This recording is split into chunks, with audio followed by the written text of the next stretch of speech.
as he claims. He's not a reporter as he claims. He doesn't have a right to ask a question and disrupt a press conference the way he did. Donald Trump graciously allowed him to have this exchange with him, and Donald Trump mopped the floor with him. At least that was my perception. What's yours? Well, your perception's exactly right. I was very proud of what Donald Trump did. Jorge Ramos is a bully, and Jorge Ramos tries to control events. Jorge Ramos jumped the line there.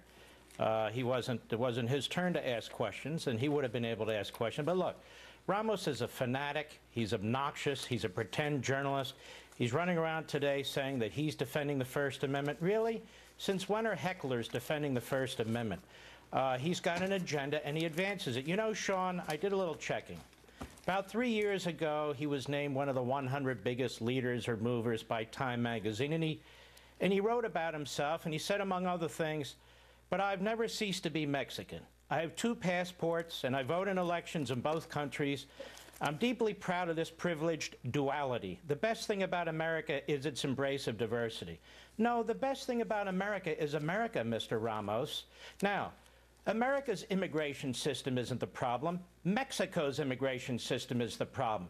Latin America's immigration system is the problem. Their governments are the problem. Why are they exporting their next generation into America, Mr. Ramos? And you're proud of your duality and your diversity. Why is it that you're not spending time in Mexico? Have you ever read their immigration laws? Have you ever read its constitution? If the United States of America took Mexico's immigration laws and stamped America's immigration laws on it, then you would see oppression and repression and disaster and calamity. Mr. Ramos is taking advantage of this country, and I noticed not in any of his questions to Donald Trump did he ask about the effects of illegal immigration on American citizens. They never call our children dreamers. Mr. Ramos is a balkanizer. He's a racialist. He's gotten very rich doing it. But he has nothing to do with, as far as I'm concerned, what's good going forward for this country. You know, you keep watching this Trump phenomenon, Mark, and in this instance, I thought he showed that he was tough. He stood his ground. He made intelligent arguments. He was patient. And at the end of the day, he came out on top. Is there something some other candidates can learn from Trump and his aggressiveness and his no-holds-barred style? Absolutely. Talk like a regular person. Americans like it. That's number 1. Number 2, use common sense. He's got a lot of it. Number 3, don't allow people to abuse you and smear you and project their agenda onto you. That was Trump's press conference. That was not Mr. Ramos's press conference. The American people want to see somebody fight back. We've been kicked around too long. That's why Lindsey Graham is going nowhere. Lindsey Graham is a weasel, in my humble opinion. He's out there attacking Trump. He doesn't address these front groups that are pushing their agenda. He doesn't talk about Obama the way he talks about Trump. I'm not endorsing anybody, as you well know. But the fact of the matter is, I like the way this guy talks. You know, it's interesting to me, and here's my prediction. I think the so-called establishment, I think they're going to eventually rally around one establishment candidate and hope that the conservative voters splinter off into different candidates. And ultimately, they will plot, they will plan, they will scheme to destroy the conservative in this race. Now, we could look at Thad Cochran and that whole issue that took place in Mississippi. You had leaders of the House and Senate bragging about the 2014 elections and how they beat the Tea Party. Who do you think wins this battle in the end? Well, we better win the battle, or we're going to lose the country. The Republican establishment, other than 2 terms of Ronald Reagan, has had its way with the Republican Party. Look, the Republican Party, I'm a member. It doesn't represent me. I don't know what it represents. It doesn't know what it represents.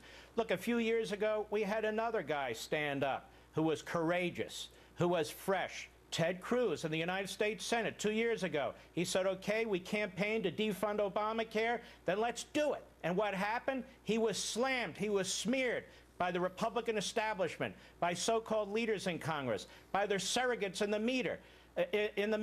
If it wasn't Trump, it would be Cruz they attacked. If it wasn't Cruz, it would be Walker. It would be somebody else.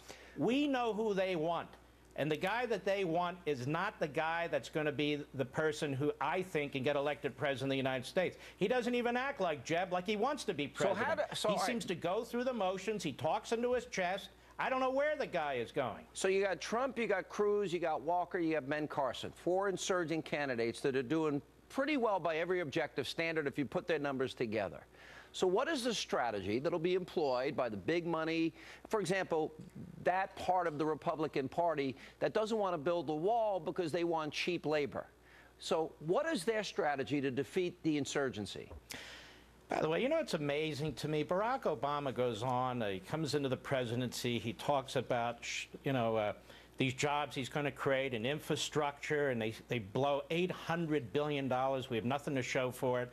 So now we want to build a wall on the southern border to protect America's sovereignty, to protect us from drug cartels, to protect us from terrorists and so forth, so we can actually manage a legal immigration system. And what do they say? It's too expensive, it's too complicated. The American people are sick of this. As for the Republican establishment, I detest them more than I detest the Democrats, and I'm going to tell you why. If they had had their way, Ronald Reagan would never have been president. He would never have had a chance to win 2 massive landslides. We have got to bust through this Republican establishment, their donors, their consultants, their media surrogates. We're going to have to bust through them to give people an opportunity to actually vote for a conservative for president of the United States.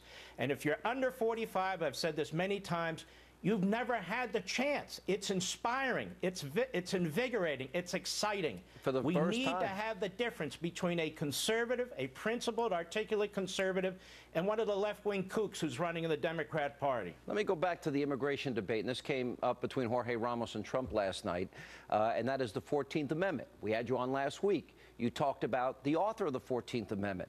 Every year, between 350,000 and 400,000 children are born to illegal alien mothers residing in the U.S. Of that number, 71% of these households with children receive some sort of government welfare, compared with 39% of households consisting of native-born Americans.